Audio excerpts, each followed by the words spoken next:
बातें करते हम खेतों की और उसके रखवाली की। हम बीजों की बातें करते उत्तम जल संसाधन की। हम तकनीकी बातें करते फसलों के उत्पादन की।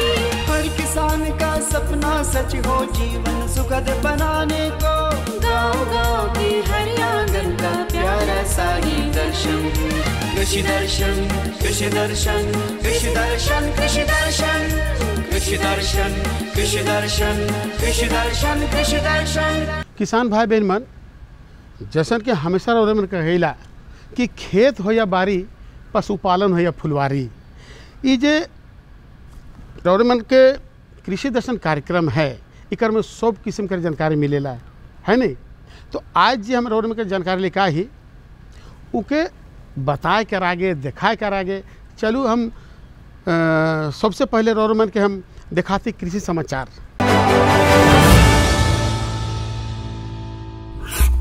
नमस्कार, कृषि समाचार में आपका स्वागत है। मैं हूं अर्चना। आइए देखते हैं आज कृषि समाचार में क्या है खास। कृषि ऋण माफी योजना द्वारा अब 1 लाख तक का लोन हो रहा है माफ। गलघोटू और लंगड़ा रोग से मवेशियों को बचाने के लिए समय पर कराएं टीकाकरण। मूंगफली छिलने का काम करता है आसान ग्राउंड नट डिकोडिकेटर। कोरोना के कारण हुए किसानों की आर्थिक क्षति की पूर्ति के लिए झारखंड कृषि ऋण माफी योजना की शुरुआत 2021 की फरवरी में की गई। इस योजना के अंतर्गत किसानों द्वारा लिए गए 50,000 तक के ऋण माफ किए जाते थे। बहुत सारे किसानों को इस योजना का लाभ भी मिला।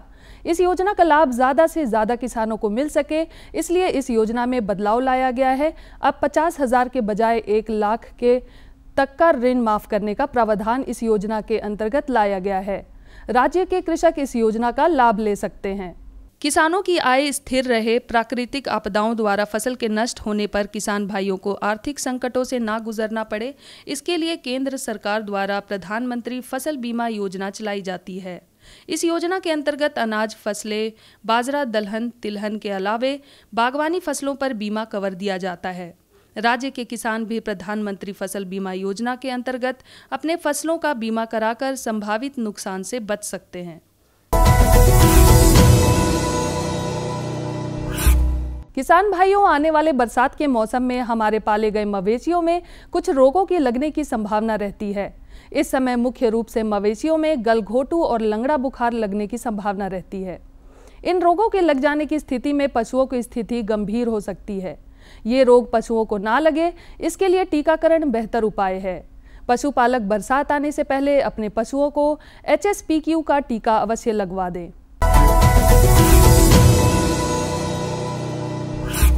गर्मा धान भी हमारे यहाँ प्रमुखता से उपजाई जाती है।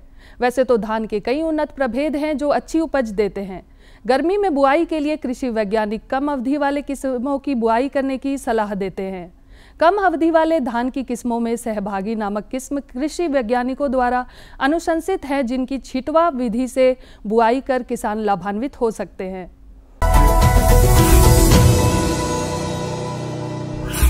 ज़्यादा फसलोत्पादन पाने के लिए हमारे राज्य के ज़्यादातर किसान लंबे समय से अपने खेतों में रासायनिक उर्वरकों और दवाओं का प्रयोग करते आए हैं। परिणाम स्वरूप मिट्टी का स्वास्थ्य खराब हुआ है, जिस कारण उपज क्षमता में कमी और कम गुणवत्तापूर्ण फसलें हमें मिलने लगी है। बेहतर और गुणवत्तापूर्ण फसल प्राप्ति के लिए मिट्टी का स्वस्थ होना जरूरी है, जिसके लिए कृषि विशेषज्ञ वर्तमान समय में वर्मी कंपोस्ट जैसे जैविक उर्वरकों के इस्तेमाल की सलाह दे रहे हैं। इस प्रकार के जैविक खादों के इस्तेमाल से बेहतर और गुणवत्ता युक्त फसल प्राप्त होगा और मिट्टी की उपज क्षमता भी बेहतर होगी।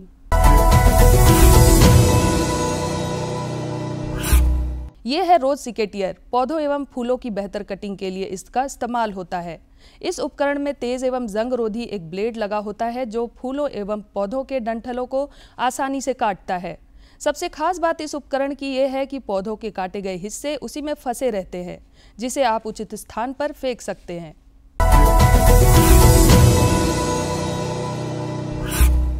और अब एक नजर राज्य के कुछ प्रमुख शहरों के मौसम के मिजाज पर। आज राज्य के कुछ प्रमुख शहरों के तापमान इस प्रकार दर्ज किए गए। रांची अधिकतम 34 डिग्री सेल्सियस, न्यूनतम 20 डिग्री सेल्सियस। देवघर अधिकतम 37 डिग्री सेल्सियस, न्यूनतम 19 डिग्री सेल्सियस। जमशेदपुर अधिकतम 37 डिग्री सेल्सियस, न्यूनतम 22 डिग्री सेल्सियस। मेदिनीनगर अधिकतम 35 डिग्री सेल्सियस, न्यूनतम 20 डिग्री सेल्सियस। धनबाद अधिकतम 37 डिग्री सेल्सियस, न्यूनतम 19 डिग्री सेल्सियस। और अब मंडी भाव में अनाजों के वर्तमान भाव जानने के लिए चलते हैं हमारे सहयोगी के पास। धन्यवाद अर्चना। दर्शकों, आज हम आए हुए हैं पंडरा बाजार समिति। दर्शकों, आज हम जानेंगे आज के मंडी भाव के बारे में। सबसे पहले हम लेंगे साबुत अरहर को। साबुत अरहर का न्यूनतम दर है 9,060 रुपये से लेकर 9,500 रुपये। चना की बात करें तो चने का न्यूनतम दर है 5,950 रुपये से लेकर 5,970 रुपये। फ्रेंच बीन्स पे आएँ तो फ्रेंच बीन्स का न्यूनतम दर है 5,600 से लेकर 5,700 रुपये। मूंग दाल की बात करें तो 9,060 रुपये न्यूनतम से लेकर 10,500 रुपये। दर्शकों, आज के मंडी भाव में बस इतना ही। मुझे दे इजाज़त। जोहार। कृषि समाचार में आज इतना ही। किसान भाइयों, आपसे अनुरोध है कि कोरोना का बूस्टर टीका भी अवश्य लगवाएं। साथ ही सरकार के निर्देशों का पालन करते हुए कृषि कार्य करें ताकि हम और हमारा देश स्वस्थ रहे, सुरक्षित रहे। इसी के साथ अगले अंक तक के लिए दीजिए इजाजत। नमस्कार, जोहार।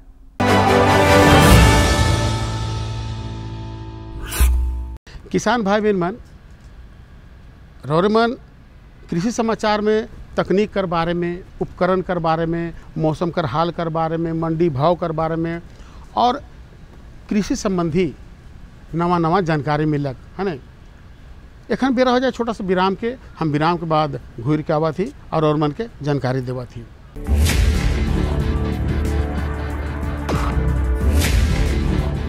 फार्मिंग को देश भर में बढ़ावा देने के लिए सरकार अनेक प्रयास कर रही है। इसके लिए परंपरागत कृषि विकास योजना के तहत काम किया जा रहा है। न सिर्फ ऑर्गेनिक फार्मिंग को बल दिया जा रहा है, बल्कि उसके लिए वैल्यू एडिशन और मार्केट की व्यवस्था भी की जा रही है। भारत सरकार एवं किसानों के सम्मिलित प्रयासों से आज देश के लगभग 36 लाख किसान 38 लाख हेक्टेयर क्षेत्र में जैविक खेती कर रहे हैं। इसके अतिरिक्त हमारे देश के अनेक ऐसे क्षेत्र हैं जहां आज भी पारंपरिक जैविक खेती हो रही है। इन पारंपरिक जैविक क्षेत्रों को जैविक प्रमाणीकरण सुलभ कराने हेतु पीजीएस के अंतर्गत लार्ज एरिया सर्टिफिकेट का प्रावधान किया गया है। इस प्रक्रिया की विशिष्टता ये है कि इसमें प्रमाणीकरण मात्र 2 से 3 महीनों में हो जाता है, जबकि सामान्य परिस्थितियों में इसमें 2 से 3 वर्ष का समय लगता है। अंडमान निकोबार केंद्र शासित प्रदेश के कार निकोबार एवं नैन काउरी द्वीप समूह देश के सर्वप्रथम ऐसे प्रमाणीकृत जैविक क्षेत्र हैं। अभी हाल ही में संपूर्ण लक्षद्वीप को जैविक खेती के रूप में प्रमाणित किया गया है। वर्ष 2016 में सिक्किम राज्य पूर्ण जैविक कृषि राज्य के रूप में प्रमाणित हो चुका है। सुदूर उत्तर में हिमालय श्रृंखला के बीच स्थित लद्दाख ने भी पूर्ण जैविक के लक्ष्य की ओर बढ़ना शुरू कर दिया है। जैविक उत्पादों को बाजार सुलभ कराने तथा किसानों की उपभोक्ताओं तक पहुंच बनाने के लिए एक समर्पित जैविक खेती पोर्टल भी बनाया गया है। जैविक खेती पोर्टल के जानकारी मंच और विपणन मंच के माध्यम से किसानों को उच्च गुणवत्ता उत्पादन तथा बाजार उपलब्ध कराया जा रहा है। आशा है देश के सभी राज्य अपने जैविक क्षेत्रों का विस्तार करेंगे और देश में जैविक कृषि क्रांति को मजबूत करने में योगदान देंगे। जैविक उत्पादों की देश और विदेशों में बढ़ती मांग तथा जैविक उत्पादों का बढ़ता बाजार, किसानों की उपभोक्ताओं तक पहुंच तथा जैविक एफपीओ द्वारा जैविक कृषि व्यापार में भागीदारी हमारे किसानों को अपनी आय बढ़ाने का अवसर दे रहा है। पिछले 5 वर्षों में जैविक कृषि उत्पादों का निर्यात दोगुने से अधिक बढ़कर 7,000 करोड़ रुपए से अधिक का हो गया है और इसमें प्रतिवर्ष 20% से अधिक की वृद्धि हो रही है। उम्मीद है पारंपरिक क्षेत्र के किसान भी इस बढ़ते बाजार से लाभान्वित होंगे और जैविक कृषि आंदोलन को आगे बढ़ाएंगे। किसानों की मुस्कान समृद्ध हिंदुस्तान की है पहचान।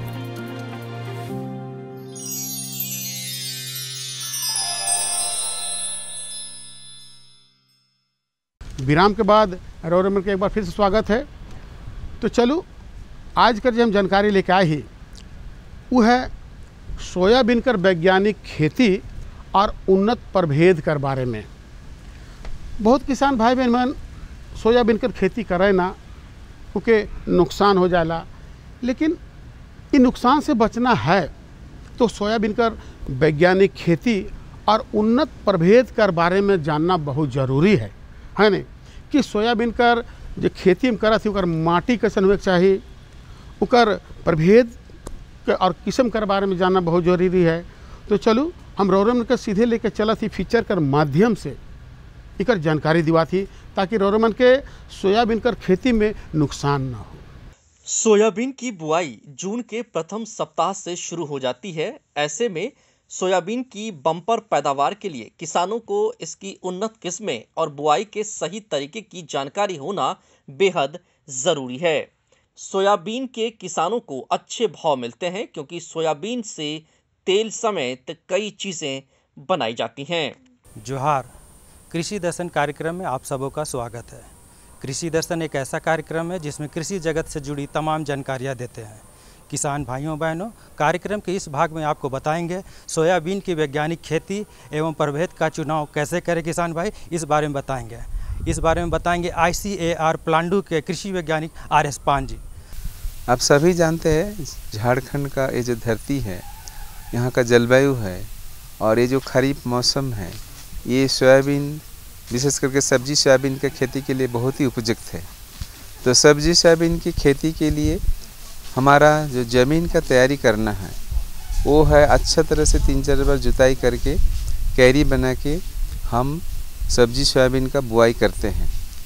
तो ये जब ज़मीन हम तैयारी करते हैं तो उसमें 200 से 250 क्विंटल प्रति हेक्टेयर के दर से सड़ी हुई गोबर की खाद का हम प्रयोग करते हैं और 45 किलोग्राम यूरिया और 375 किलोग्राम सिंगल सुपर फॉस्फेट और 70 किलोग्राम म्यूरेट ऑफ पोटाश प्रति हेक्टेयर के दर से हम बुआई से पहले मिट्टी में अच्छी तरह से मिला देते हैं और फिर बुआई के करीब 25 से 30 दिन बाद फिर हम 45 किलोग्राम यूरिया का प्रयोग टॉप ड्रेसिंग के रूप में करते हैं जाड़ों के पास। तो ये जो ज़मीन का तैयारी करने के बाद जब हम कैरी बनाते हैं, कैरी में जब हम बुआई करते हैं तो बुआई हमको करना है मेड़ बनाकर, जो कि ये बरसात का मौसम, तो इसमें जैसे पानी का निकास अच्छा से हो जाए और अंकुरण भी अच्छा हो, इसके लिए मेड़ बनाना है। सोयाबीन की फसल की बुआई में सबसे पहला काम होता है जमीन का चुनाव, यानी कौन सी मिट्टी में सोयाबीन की खेती करनी चाहिए। रेतीली या दोमट, जिस तरह की मिट्टी में जैविक कार्बन की खेती होती है, उस जमीन में सोयाबीन का बढ़िया उत्पादन मिलता है। जिस जमीन में सोयाबीन की लगातार खेती की जाती है उस खेत में कम से कम 2-3 साल में गहरी जुताई कर लेनी चाहिए। तो मेड़ से मेड़ की दूरी, मैंने लाइन से लाइन की दूरी कितना रहेगा ना, करीब 1.5 फीट, मैंने 45 सेंटीमीटर। और जो मेड़ में जब हम बीज का बुआई करेंगे तो बीज से बीज की दूरी हम रखेंगे 1 फीट, मतलब 30 सेंटीमीटर। तो इससे पौधा का अच्छा वृद्धि विकास होती है। और 1 हेक्टेयर खेती के लिए करीब 60 से 65 किलोग्राम बीज की आवश्यकता होती है और बीज को उपचार करके ही बुआई करना चाहिए, जो कि बरसात का मौसम है। जैसे फफूंद से हमारा बीज जो अंकुरित होता है उस समय कोई बीमारी ना लगे, इसी के लिए हम बीज को उपचार करते हैं। तो बीज के उपचार के लिए जो बेबिस्टिन दवा करीब मतलब 2 से 2.5 ग्राम प्रति किलो बीज के हिसाब से प्रयोग करके हम उसमें बुआई करते हैं। कृषि विशेषज्ञ कहते हैं कि सोयाबीन बोने से पहले खेत को कल्टीवेटर से मिट्टी को समतल कर देना चाहिए। कल्टीवेटर चलाते समय प्रति हेक्टेयर 5-10 टन गोबर की खाद या 2.5 टन मुर्गी की खाद डाल देनी चाहिए।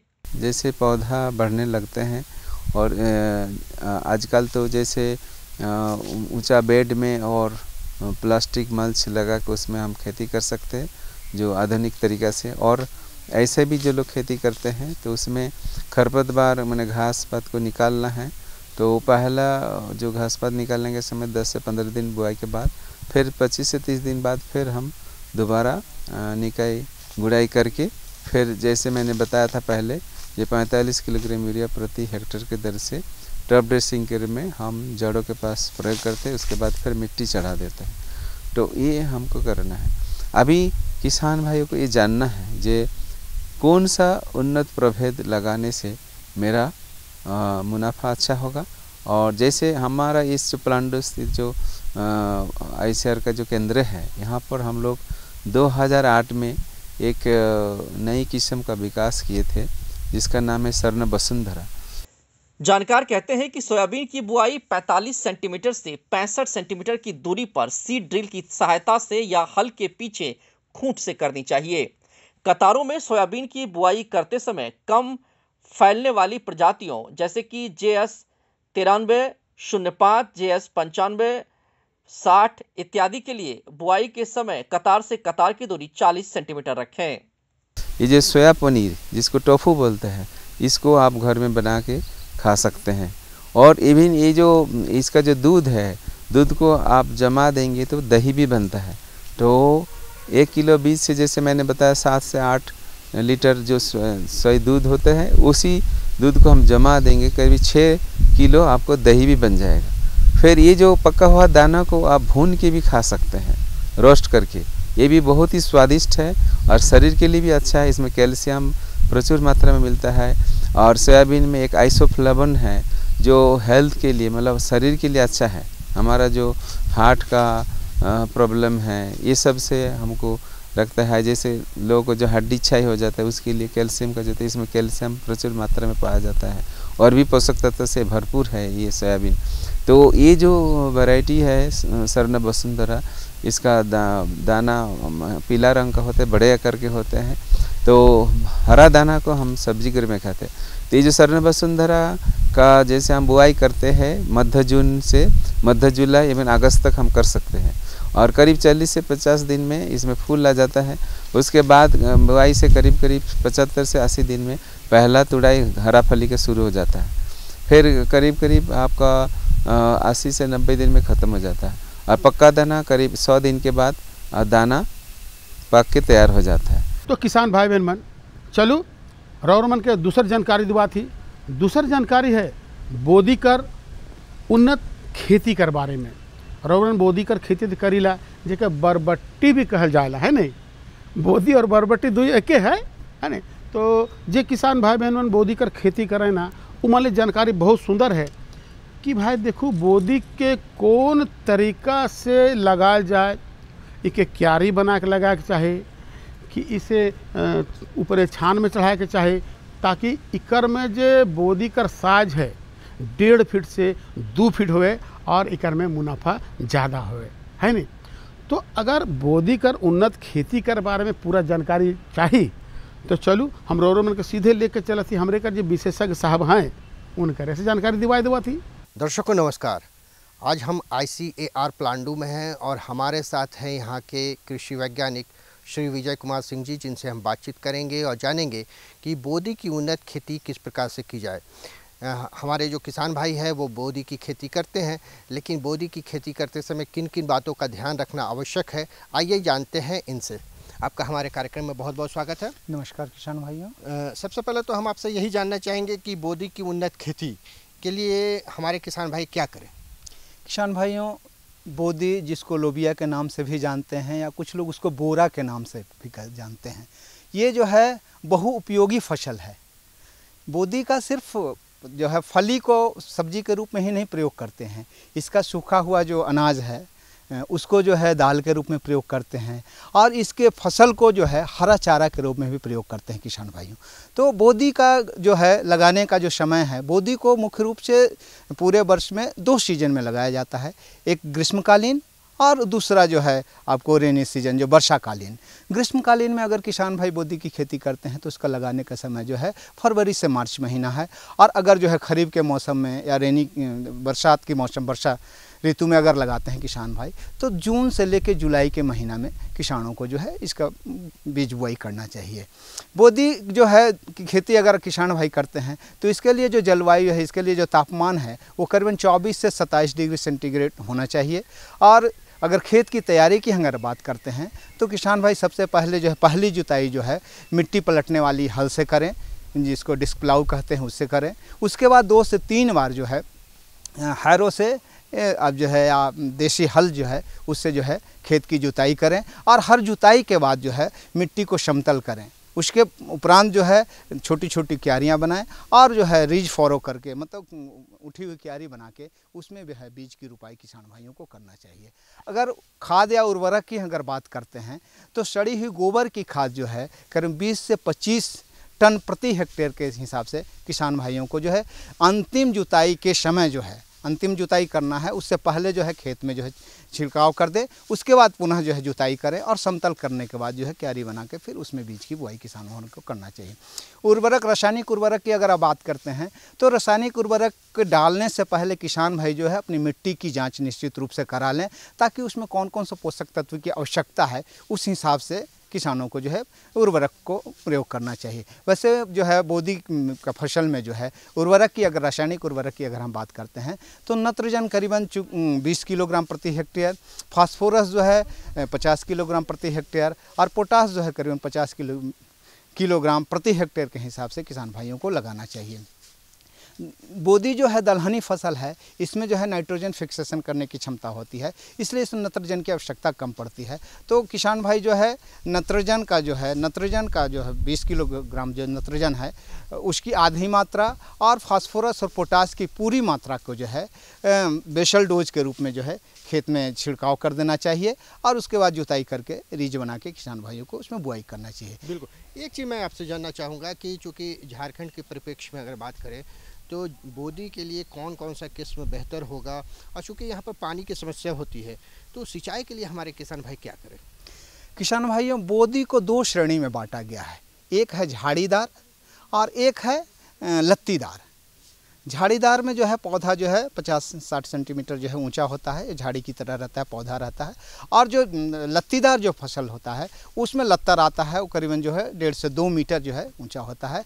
और बरसात के मौसम में जो है ज़्यादातर खासकर झारखंड की अगर बात करें तो लत्तीदार जो है बोदी की खेती किसान भाइयों करना चाहते हैं। वैसे जो है आप झाड़ीदार और लत्तीदार दोनों की खेती आप इस मौसम में कर सकते हैं, लेकिन जब भी इस मौसम में अगर खरीफ के मौसम में कर रहे हैं तो इस बात का ध्यान रखें कि जो है क्यारी बना के, ऊंची हुई क्यारी बना के उसमें बीज का बुआई करें, उससे जो है किसान भाइयों को फ़ायदा होगा। अगर किस्मों की अगर हम बात करते हैं तो झाड़ीदार में स्वर्ण मुकुट जो हमारा अनुसंधान केंद्र प्लांडू से जो है विकसित की गई किस्म है, ये जो है झाड़ीदार है। इसका फल जो है करीबन 15 सेंटीमीटर जैसा लंबा होता है और सफ़ेद रंग का होता है, इसमें गूदा होता है। अगर आप लत्तीदार की बात करें तो हम लोगों ने इस केंद्र से, अनुसंधान केंद्र प्लांडू से 3 किस्मों का विकास किया गया है। उसमें एक है स्वर्ण हरिता जो हरा रंग का होता है और इसका जो है फली का जो है लंबाई जो है करीबन 30 सेंटीमीटर होता है और ये अगाध फसल है और इसमें जो है रोगरोधी है, जो मोजाइक वायरस जो आता है उससे जो है प्रतिरोधी किस्म है। उसके अलावा जो है स्वर्ण श्वेता भी किस्म है जिसको किसान भाई लगा सकते हैं। स्वर्ण सुफला जो है वो भी जो है यहाँ के झारखंड के परिवेश में ये किस्म जो है बहुत ही फ़ायदेमंद है। तो किसान भाई जो है इस तरह इन किस्मों का चुनाव करके और जो है फसल को लगा के अच्छी आमदनी कमा सकते हैं। बिल्कुल। एक चीज़ और है कि जैसे बोदी की जब फसल हमारे किसान भाई लगाते हैं तो वो लत्तेदार होती है, चूँकि उसके फसल जो है तो उसके सपोर्ट के लिए, सहारा के लिए कैसी व्यवस्था होनी चाहिए। और एक चीज़ और देखने को मिलता है कि कई बार इसमें कीड़े लग जाते हैं, लाही जो लग जाते हैं वो फसल को काफ़ी नुकसान पहुंचाते हैं, तो उससे कैसे बचाओ?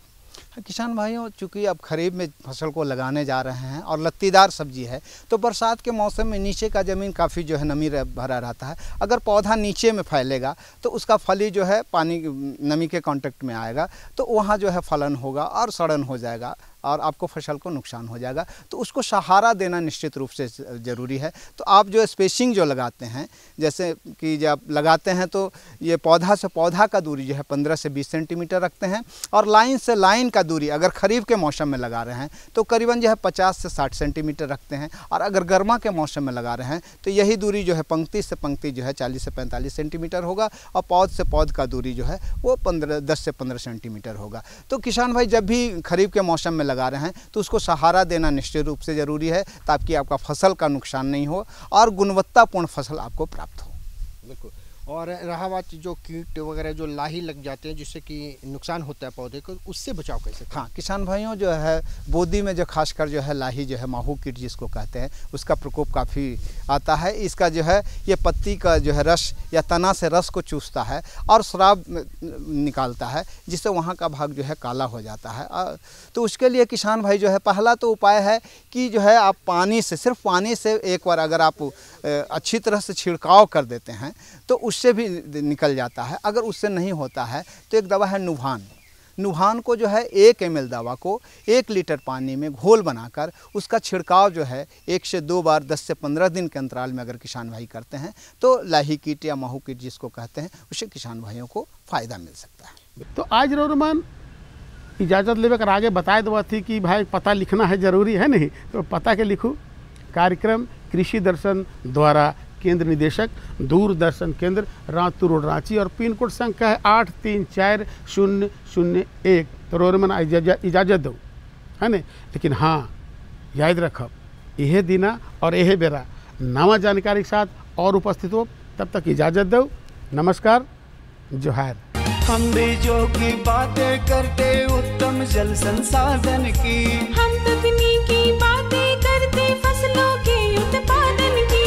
हर किसान का सपना सच हो जीवन सुखद बनाने को, गाँव-गाँव के हर आंगन का प्यारा सा ही दर्शन।